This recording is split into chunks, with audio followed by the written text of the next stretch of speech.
Hi, everybody. I'm here with Robert Phoenix again for our spring forecast. And it's an interesting one because it sounds like we have a lot of retrogrades coming up. So let's go to Robert right away. Robert, good to see you again. Hey, Regina, it's great to see you again. Yeah, good seeing you too, Robert. So, hey, let's dig right into it. It's like, oh, what do we have?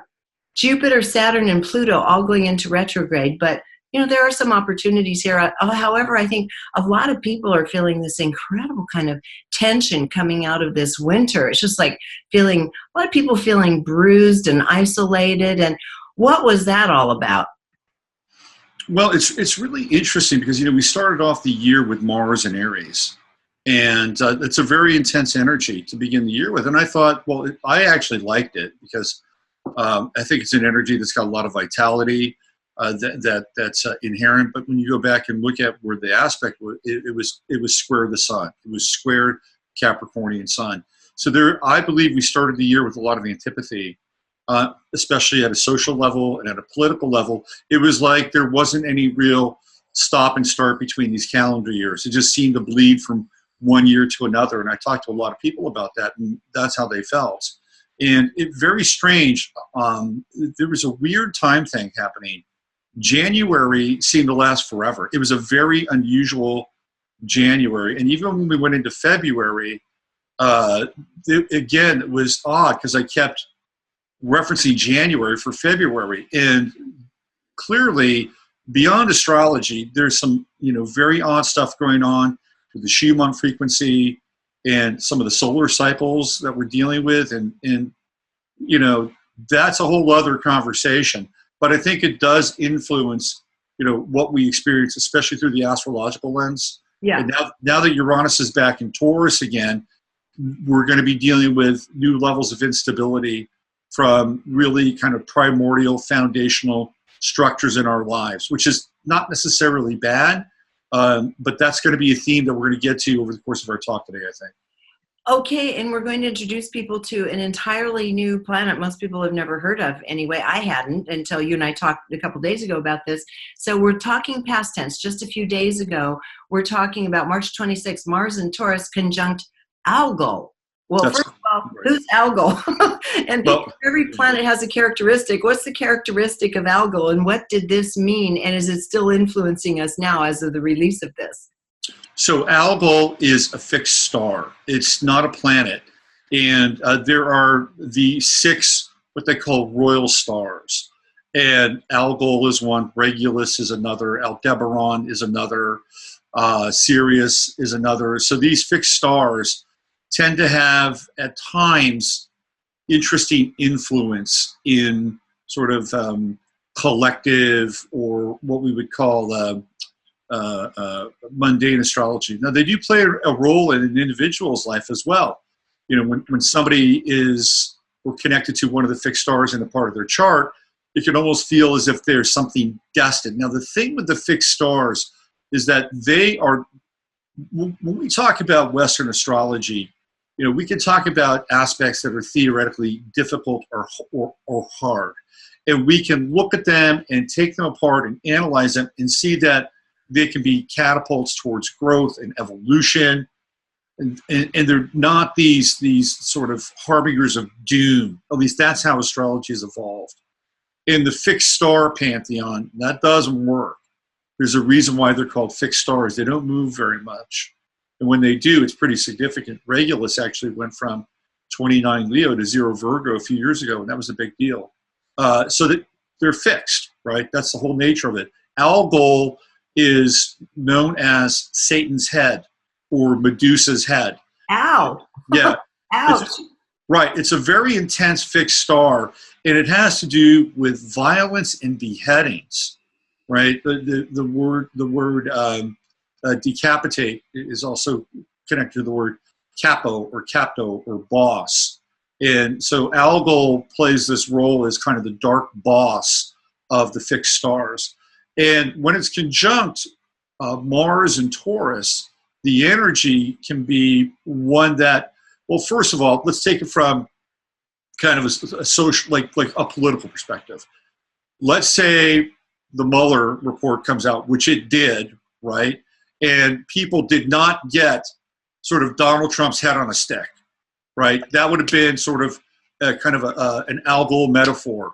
Well, if that doesn't happen, then now what's going on? Where you're dealing with an energy that could be akin to like a lynch mob, or very intense, powerful energy that wants that person or that entity to be severed, right, from its position, to be severed from its own body in a lot of ways. Mm-hmm.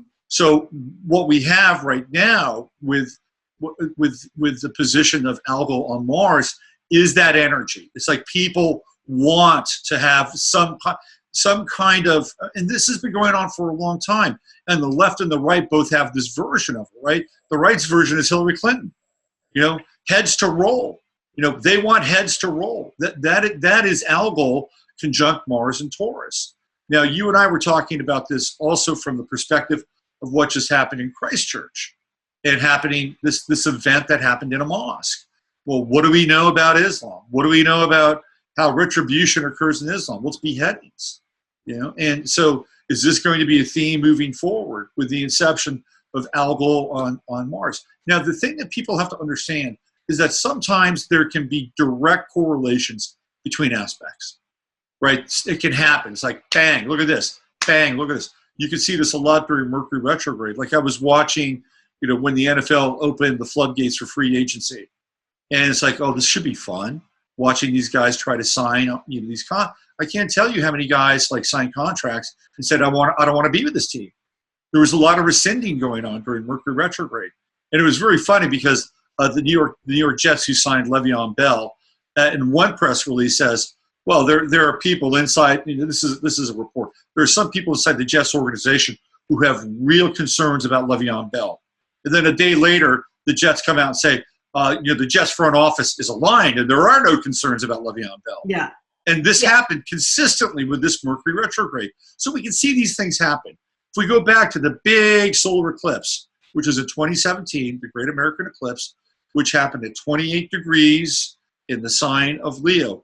That was just 2 degrees off of Donald Trump's ascendant and right on his Mars. Now, there wasn't any bullet that was flying towards Trump. There wasn't any flying guillotine, headed in his direction. But for the next 2 years after that, his ability to be either presidential or personal or whatever you want to fill in the blank with was eclipsed, right? It was eclipsed by a series of ongoing investigations, whether it was with Mueller, attacks, that eclipse was, I think, a very primary energy to theoretically block or eclipse Trump. Now, you could say, well, that's a good thing or a bad thing, depending on what side of the equation you're on, right? But that's an energy that it didn't happen immediately, but over time, we've seen that his identity, ego, power, individuality have been eclipsed over the last 2 years. So it's going to be interesting to see what happens over the series of these next eclipse cycles. So when we get into this fixed star Algol, the conjunction with Mars and Taurus, are heads going to roll immediately? Will heads roll over the next week, 2 weeks, 3 weeks? Keep your eyes on it. Interesting, and probably even longer than that. When we were talking off camera prepping for this, we're talking maybe even to the summer, because these toils and troubles aren't going away. Every day you're going to get more headlines, clouding, speculating. No one's seen the Mueller report at this point, so no one actually knows what's in it. But it's still, John Dean has jumped in on it. All these people are jumping in that Barr's hiding something now. So this drama is going to continue playing on, and then it goes to the courts in New York and elsewhere. So this eclipse period you're talking about looks like it's going to go on for a really long time. And you're saying that has to do with this position of this dark master Algol in part. Yeah, well, certainly with Mars. Yeah. I mean, and it's specific because the fixed signs they've got to be, within about a 1 to 3, the fixed stars, 1 to 2 degree orb of the planet that they're actually in conjunction with. So, we're going to see this, I think, over the next few weeks. But the whole idea is that if heads haven't rolled with Algol conjuncting Mars and Taurus, then I think we're going to see more Sturm und Drang and this kind of mob frenzy that demands justice or demands whatever it is that they've invested in for the last 1.5 to 2 years. Oh yeah, well, I mean, you had such a in the U.S., such a well everywhere. I mean, this is going on in other countries as well, but such an incredibly politically charged situation from the inception. There's no way this was going to be a peaceful period for, at least not for the United States. Well, even if Hillary Clinton had been elected, it would not be a peaceful period. No, it was not. It was not destined to be peaceful because I think, I mean, it seems to me that a deeper kind of change is trying to emerge from this. So we had to have this period of time to pass through. And from what I'm seeing in the stars, from what you've told me, we're right on track. This is a pretty intense period of time. So let's go to Mars and Gemini. April Fool's Day, more restless energy. You know, like you said, jokes, pranksters, but not necessarily in the most pleasant ha-ha way. Yeah, Mars and Gemini is a really interesting energy. And, you know, we know that Mars is activity, action, will, sex, power. It's a masculine principle. And then when you marry it with Gemini, which is dual, Gemini itself is, you know, it's Hermes, it's the trickster, the messenger between the gods, it's Heyokeya. I mean, so there's a lot of really interesting kind of connotations with Gemini. And when you blend the two together, you're dealing with a really kind of explosive, intense, at times in your face kind of energy. It's very restless. Mars and Gemini as an energy is restless. And people who have Mars and Gemini in their charts are always on the move. They're always moving, always moving, always moving. And they can be very innovative. They can be very creative, but they often don't have a lot of patience for their own innovation and their own creativity. There was a guy that used to coach for the Golden State Warriors by the name of Don Nelson. He was a very interesting character. And he had Mars and Gemini. And what he did is he changed basketball. He decided that, well, I got a bunch of little guys on my team. I don't need a bunch of giants. So he instituted what's called the small ball lineup. And so that was the trickster energy that Nelson brought to the game. You had these coaches with their Jolly Green Giants, and they had all these little guys running around and doing stuff, and they couldn't keep up with them. So, but he also couldn't cement that as a model. He was always tinkering and tinkering and tinkering.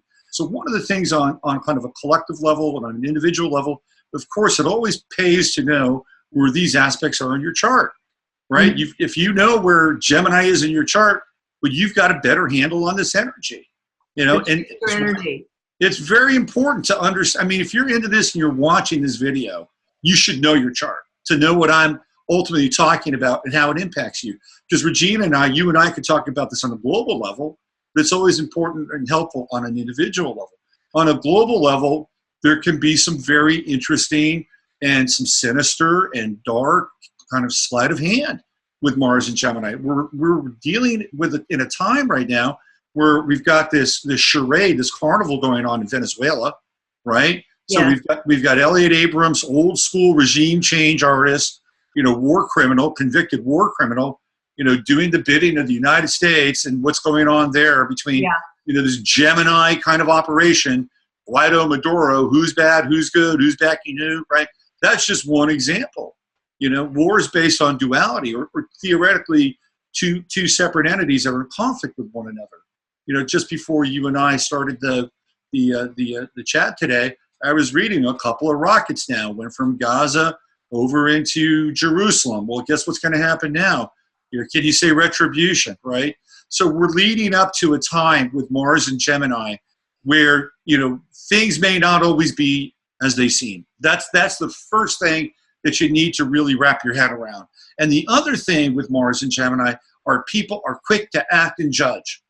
So, and we do this, we've gotten into this habit where, God, we want the truth so badly. And when we get what we think is the truth, man, we want to share it with the rest of the world. We put it on Facebook, we put it on Twitter, we hit send, and then guess what? A couple days later, we find out, oh, that was bogus, right? Or that's fake news, or we were led down this primrose path by people who are programming our consciousness. And with this Mars and Gemini, here's your caveat emptor, buyer beware. You better make sure that what you're posting or what information you're investing in and have a lot of energy around is accurate. Just remember that.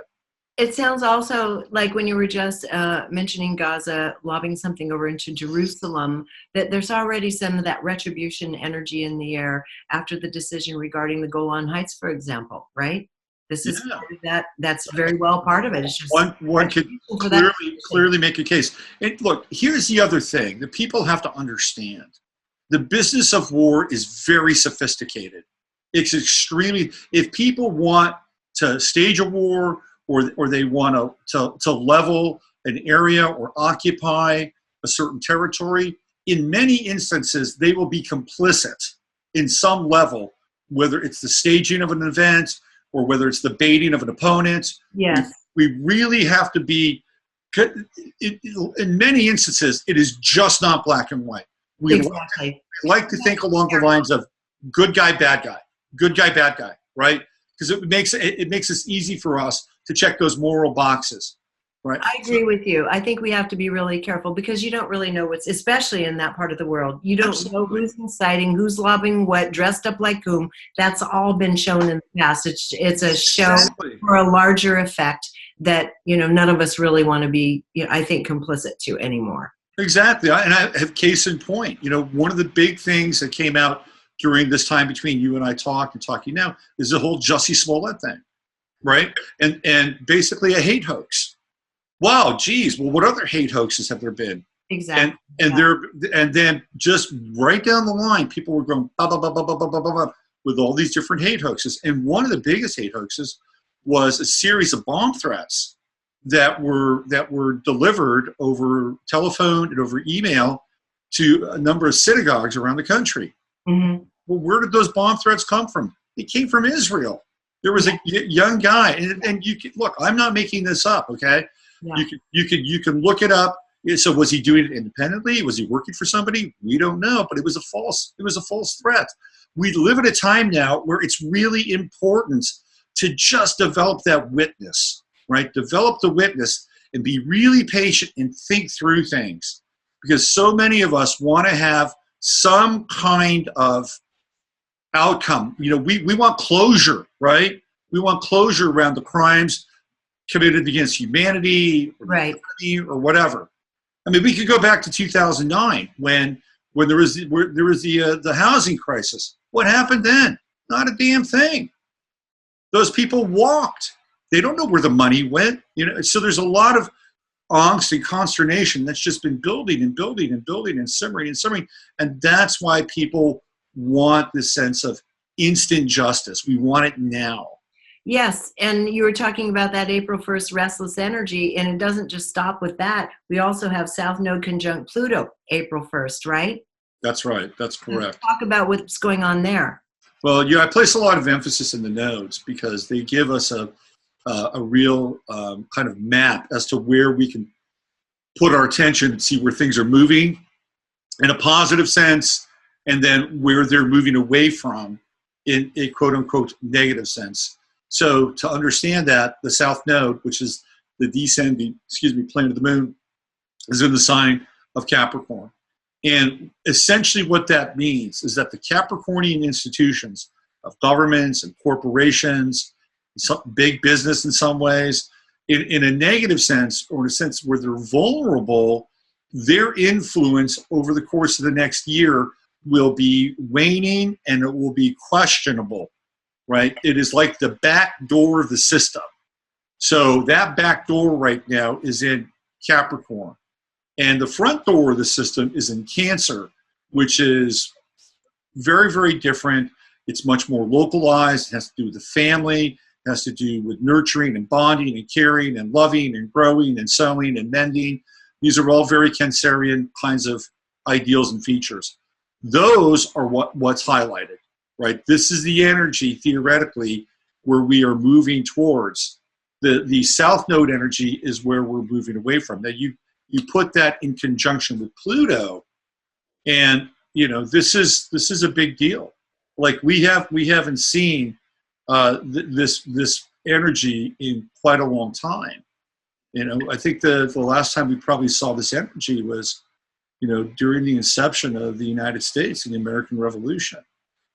So, and those revolutionary energies are pretty obvious right now. Oh, like, we're going through the... It doesn't matter what side of the fence you're sitting on at all anymore. It's just people want change. They know something's broken and wrong, and they want change, and they want justice. Right. Right, and everybody's got a different version of that. Everybody has their own version. Yeah. So with that South Node conjuncting Pluto, then what do you expect to see by way of events out of that before we move on to the next aspect? Well, I think it'll be interesting. I think there's going to be a lot of shaking, especially in the light of this Mueller report. I think there's going to be a lot of shaking of sticks at the government, probably at Barr, probably at of course, at Trump. More of what we saw during the Kavanaugh, run up to Kavanaugh. We're just going to see more of that, right? And we may see a very ugly side of that as well. But here's what's happening. I think people are getting more shrewd. And even though we want this immediacy of justice, of, instant karma, we want it now, right? I think people are kind of waking up, and they're starting to look behind the scenes. And I think this has a lot to do with this South Node and Pluto conjunction. That if you look behind the scenes, you can really kind of see the rot, the infestation that's taking place in the system. And this is kind of the apotheosis of that. So, and you and I talked about this yesterday. Well, what do you do about it, right? And I can tell you right now that this system is deconstructing. We have reached a point where it is a critical divide, and the divide is not going to be broached, or there won't be a bridge anytime soon. We're seeing two countervailing forces essentially go after this kind of locus of control, and those two countervailing forces may not even be the answer to what we're going through. Right. Because you look at it and you think, the apparent, what appears to be the apparent dichotomy is, in gross generalizations, people who are feeling uncertain, so they're trying to cling to what's known and familiar in the past and keep institutions in place that have worked for us historically to a degree, one degree or another anyway, even though they're not working now. And you have people on the other side saying, hey, let's just blow the whole thing up and get it over with so we can have something new rise from the ashes. And it does seem like it's quite literally, on almost a soul level, a divide between conservatism and progressive or liberal ways of blowing it all up. I mean, on a really deep psycho-spiritual level, not a political level. I think it's a great point. It's this breakdown between the spirit and the will. And we're trying to understand these dynamics around responsibility and freedom, right? I mean, that's what it comes down to. One group says, well, we'll let you be free in these areas, but we're going to have this overarching kind of control over how everything goes down. And that would be on the left side. So there's this illusion of kind of being free, open borders, and you get your $1,000 a month universal income. And there are all these little goodies that resemble some kind of freedom. But ironically, there will be one superstructure that controls everything, right? And on the other side, you have a group that says, well, leave me alone. I just want to live my life. I want to have my kids, my family, my land or whatever. So they're actually in some kind of what I would call passive relationship to freedom. Meanwhile, the group that's running that kind of entity is also engaged in this kind of very hierarchical superstructural role, right? Yeah. And what's really, I think, the big deception here, and this is where people, I think, get really twisted up, right, is that there are really good things from the past that we don't have to throw out. There are some good things from the past that are available to us. There are some new ideas which we could embrace, and not every new idea is going to be awful or terrible. And so bringing them together could be really, really interesting. But there's not a lot of dialogue. People aren't willing to have it. It's either or, right? Yeah. And we can even see this because if you want to be a nationalist or you want to be somebody who's connected to the country, the United States of America, well, now apparently you can only do that when you're linked to the hip with Zionism. Right? This is like the new model. And on the other side, well, guess what? You don't have to be linked to Zionism. In fact, there tends to be a large degree of antipathy from the left towards Israel.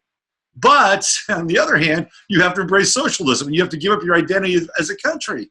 And this is like the mind lock. This is what they've got us involved with now.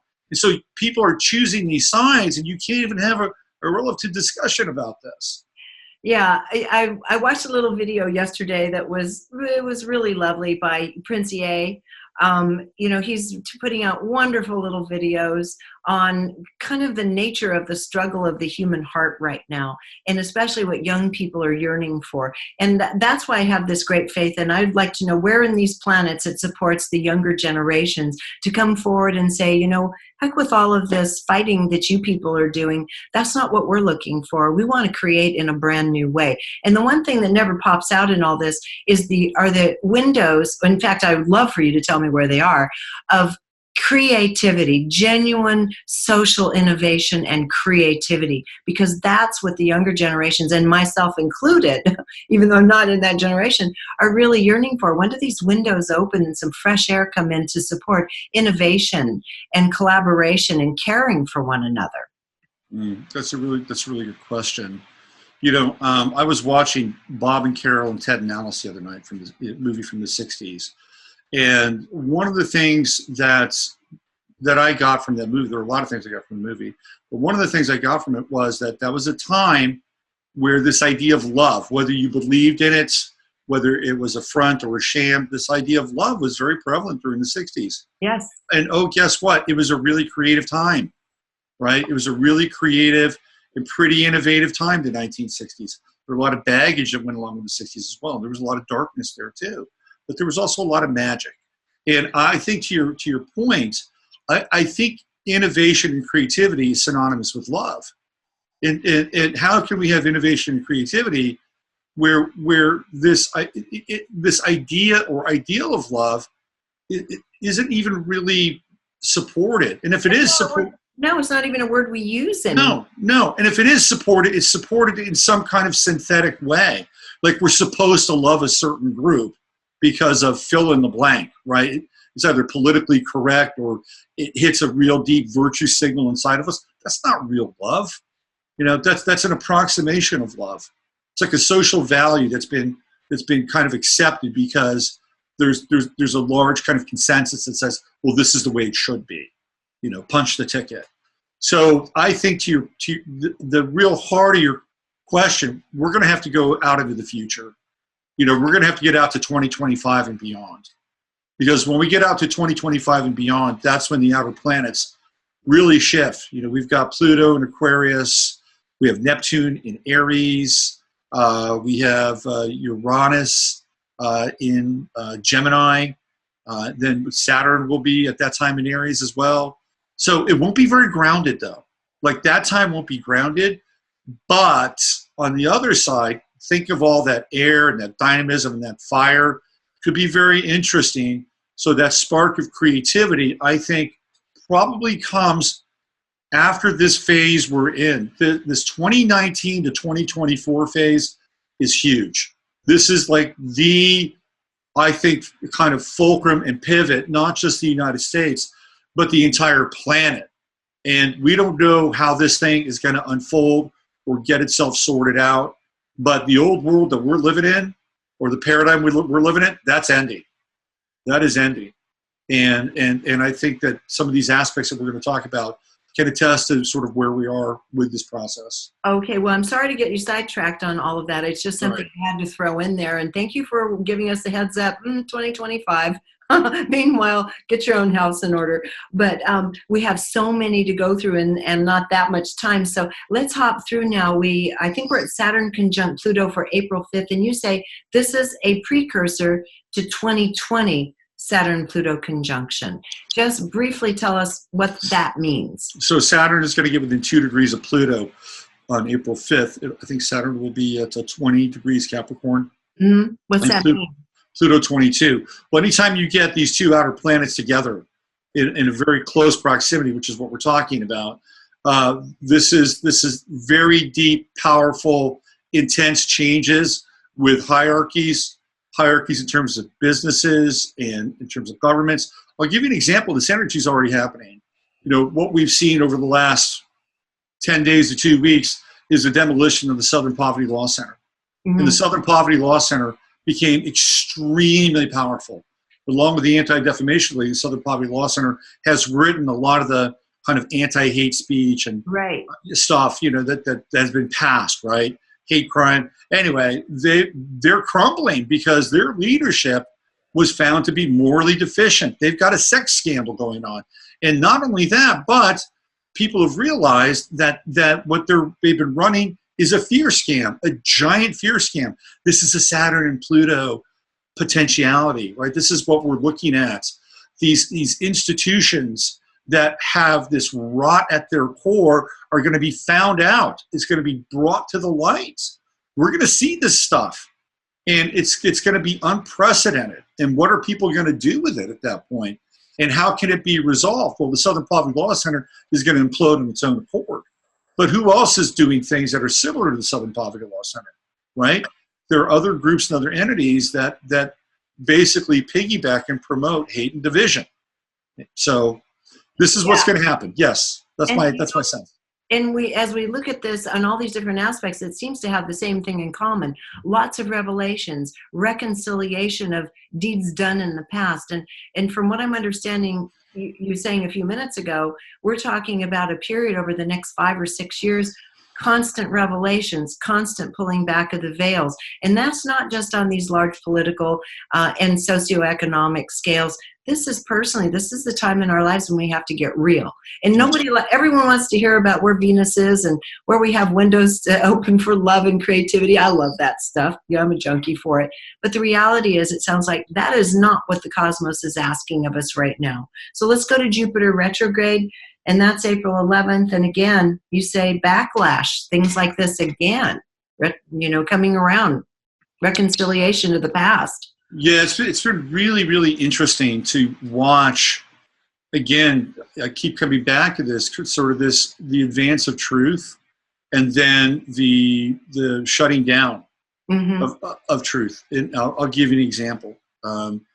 There's been a top-down decision that web portals such as YouTube or Amazon and Facebook are going to deplatform or delegitimize, or in some places dematerialize information around vaccines. I know, this is scary. This is very, very disappointing. Right. So this has been an executive decision that's come down, in my estimation, through the corporations, through the CDC, and their connections with these entities that have become these titanic sort of portals of information. And this really happened quickly with Amazon. Now, I had heard that Adam Schiff was involved. I don't know that for sure. But what happened was that Amazon just overnight took off every single anti-vaccine documentary with the exception of one, okay? Mm-hmm. And I believe they began to take away some of the material as well. Just days after that, Facebook redefined what kind of information could be shared with vaccinations or anti-vaccinations. So this is where we're getting to this truth piece, and we're I'm going to bring it all together here, that South Node that's on Pluto, the Saturn conjunct Pluto, these are these structures that are panicking. They want to shut stuff down. They don't want people sharing information. They don't want people sharing videos. And they've allowed this economy, they've allowed this share of information for a while. And now they want to shut it down. It's like it's a limited hang. But what's happening with this Jupiter retrograde is it's going to be very interesting, because we may begin to see how there are things like memos or emails that'll come to light, because it's going backwards, and we're looking backwards towards some kind of bigger revelation. As far as people go, as far as the individual goes, and I think you brought up a really, really good point. What would happen if you were to suddenly exit the planet tomorrow, right? Where would you be? How would you feel about yourself? How would you feel about your soul? What are the things that you could be proud of? Or what are the things that are unfinished in your experience? This is not a time to delay. I'm telling you right now, this is a time for people to get right with who they are and to get right with their version of their creator, okay? Because these are the times that we're living in. They're very, very fast. Things are accelerating to a high degree. And I don't think we get any hall passes anymore. That's well put. Yeah, we just don't.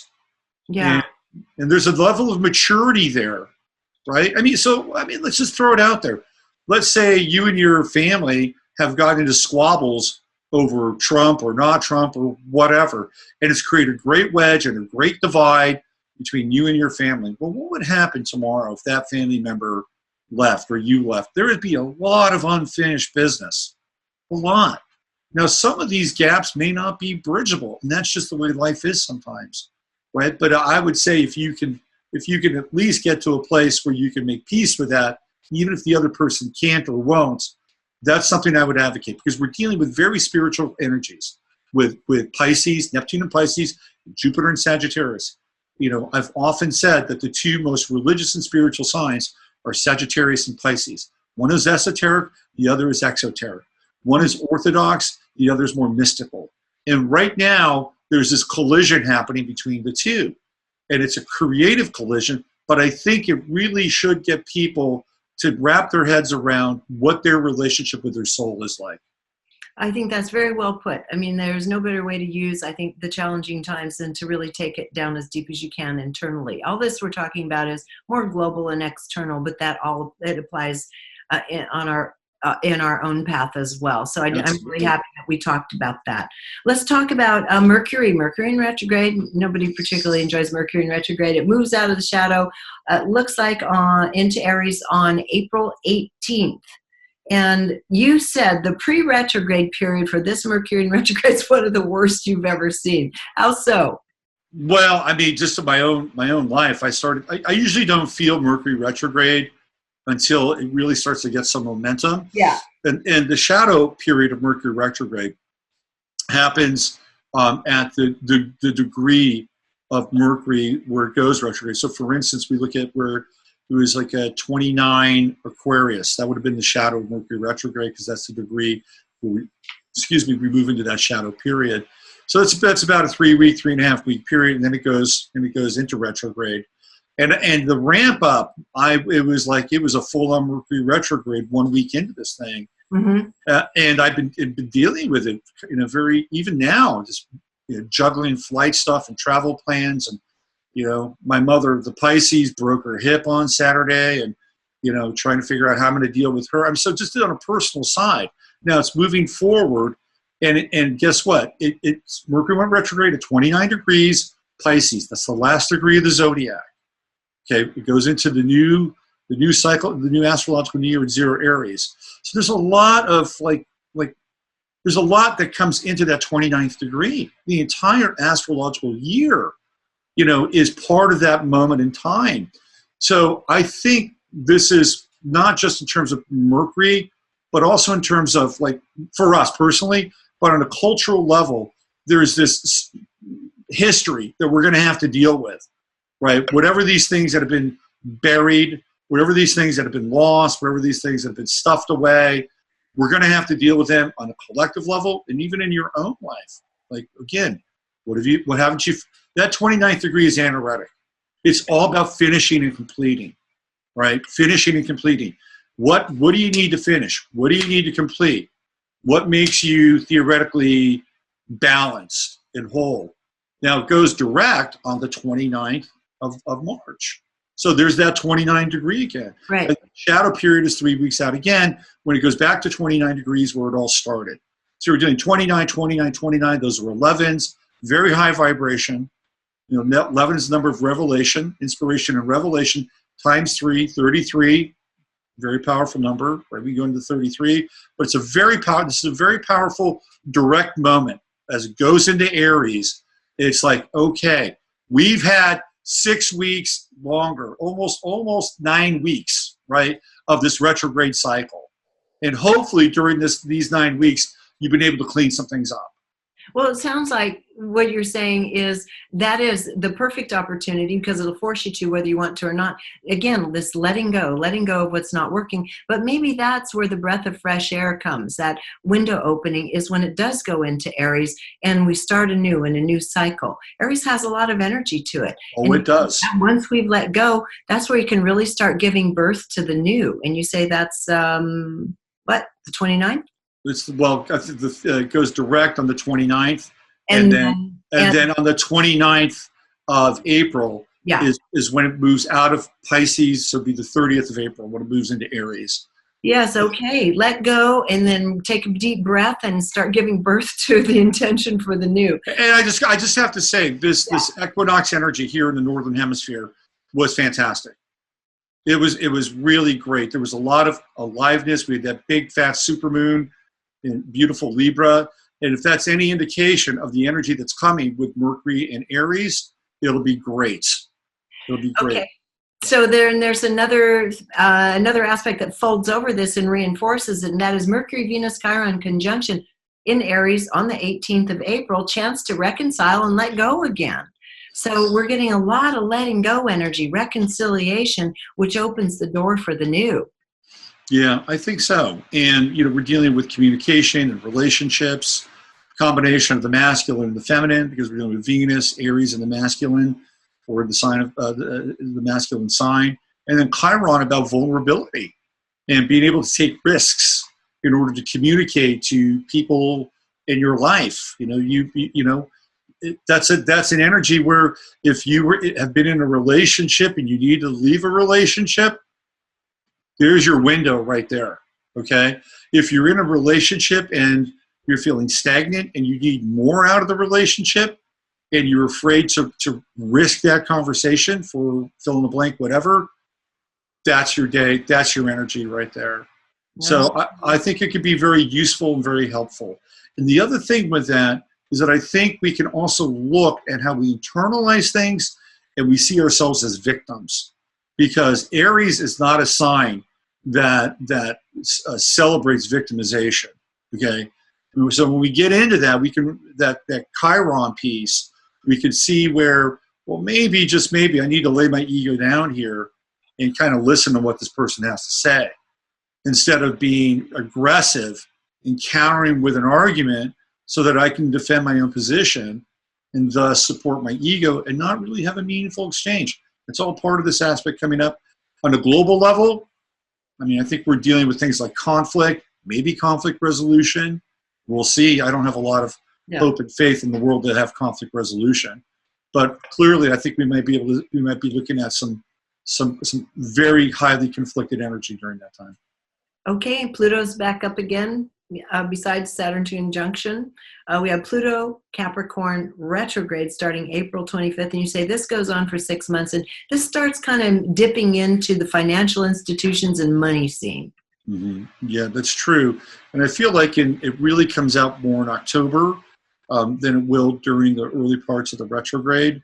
And, we've been struggling theoretically, with money and passing bills and signing off. And the bottom line is the country is bankrupt. There's no way the country can ever pay back its debt. And that includes the rest of the planet. The rest of the planet is completely in debt to the bankers who have loaned all this fiat money out, right? But I think you and I talked about this yesterday, and I think it's a real canary in the coal mine kind of 6 month period. On Saturday, I was at a sushi bar. I was talking with somebody from Walmart, 30-year employee at Walmart. And she told me that they're laying people off right and left. They're being replaced by robots.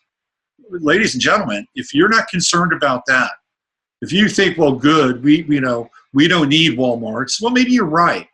Maybe you're right. But think about all the jobs that Walmart produces and the people that actually work there, that actually buy goods based on whatever it is they're making, right? And in many places where they've actually stopped creating things, Walmart has become a huge employer.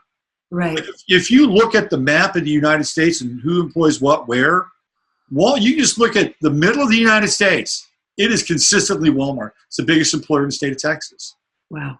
So can we move to more of a kind of a mom and poppy, more of a brick and mortar kind of reality? I sure would like that. But in the meantime, we're seeing, this is going to be the Pluto retrograde, we're seeing the death of these major corporations and institutions as they try to transform themselves with this new technology that nobody apparently can resist coming online. Yeah.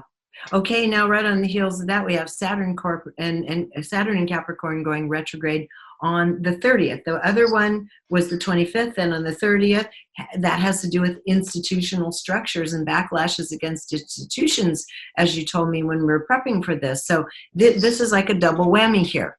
Mm-hmm. Yeah, I mean, we're really in it now with Saturn in Capricorn and Pluto in Capricorn. And one of the things that really jumps out when we look at the last time Saturn was in Capricorn was that the entire map of the world was redrawn. You know, that's when the former Soviet Union fell. You know, that's when the United States began to go into, you know, the Middle East and Gulf War I. It was a huge time of these global boundaries being redrawn. We're seeing that again, but it's a bit different now. You know, we might see some of these countries begin to change and morph. What's going on in Venezuela, you know, what might be happening in Syria. There's still some of that, but now the real countries are corporations. Right. And that's the map that's being redrawn. That is the map of globalization. It's not Uzbekistan. It's not the United States of America. It's not Ecuador. It's Nike. It's Amazon. It's Bechtel, right? So what we're seeing now is this redrawing of this political map, and it's a corporate political map. When you're talking about fines for transgressions from corporations in the tens of millions of dollars, that was more what a deficit was running in governments just a couple decades ago, right? That's right. Absolutely, yeah. So what we're seeing now is we're seeing this again institutional, you know, reverse. We're seeing a different kind of redistricting of the geopolitical map. Yeah. And again, the retrograde cycles can be very interesting because we can observe things from the past. We can also observe things from a place where these entities retreat, or they're going through some form of restructuring or reordering. You might see CEOs stepping down. You know, I would not be surprised if you see some very powerful people having to, you know, walk away from their gigs because of either corruption. You know, I think we've seen a little bit of that, what took place down in Florida with the sting operation with Bob Kraft and John, what's his name, the guy who used to run Citicorp. I think we're going to see more of that. I think the Saturn retrograde is part of it. And again, from a personal or individual level, what does that mean for you, right? How can you regain some personal authority and autonomy? That's the nature of Saturn and Capricorn.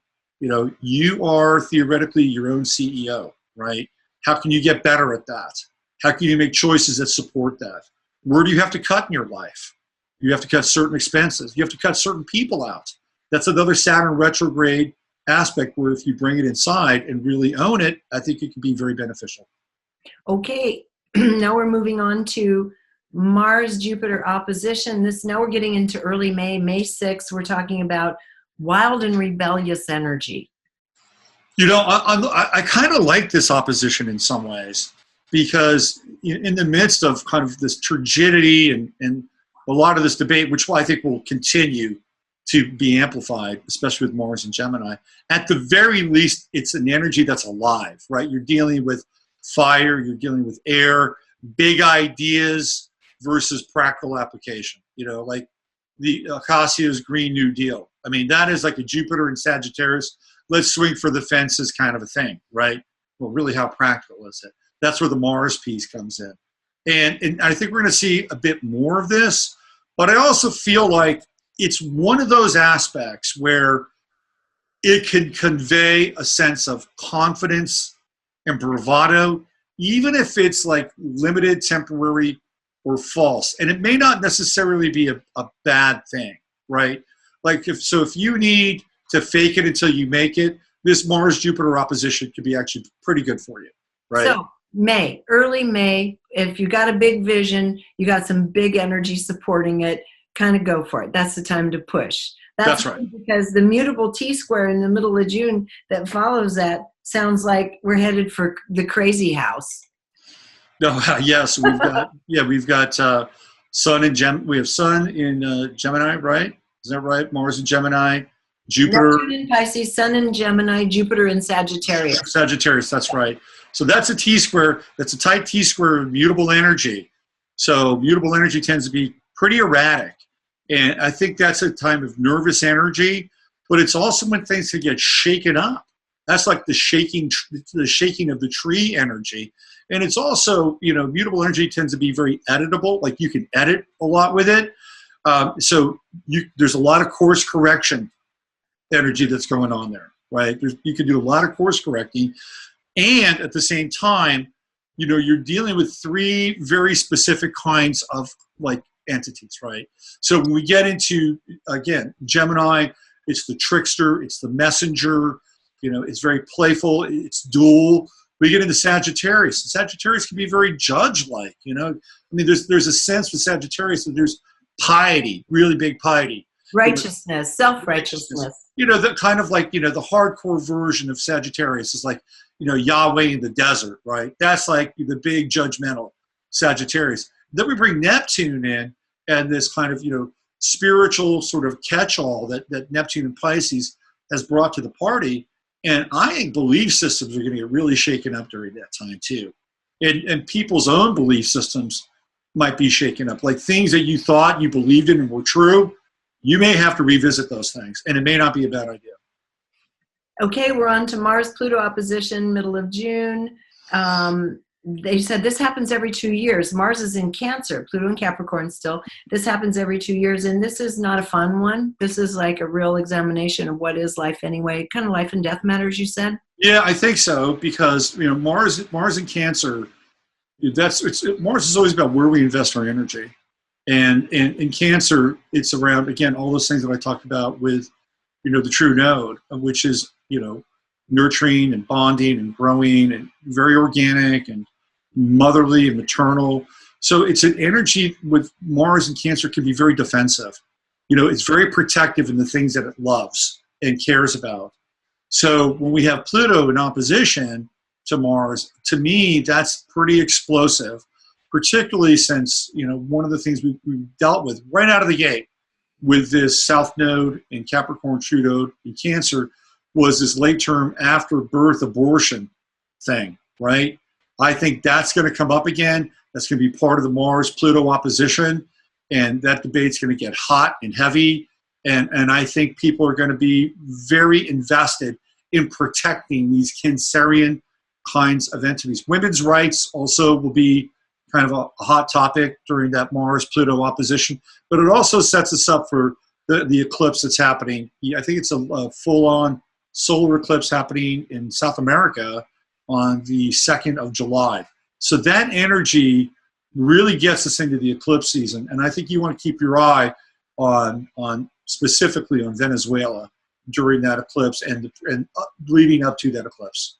Yeah, that's quite a bit of theater right now. So essentially, Robert, as we go through this, it sounds like, it's just in summary, that this period of time over the spring is going to be a time that's really forcing us and asking us to let go of the things that aren't working anymore on the very broad scale and also on an individual scale. And that's never a bad thing, even if it's a really uncomfortable thing, right? Oh, I totally agree. Yeah. And people think that, I think we value and judge growth in terms of these big chunks of quantum positivity in our lives. And those moments can happen, but we also have to understand that the paradigm that we're living in is essentially inverting and collapsing and deconstructing.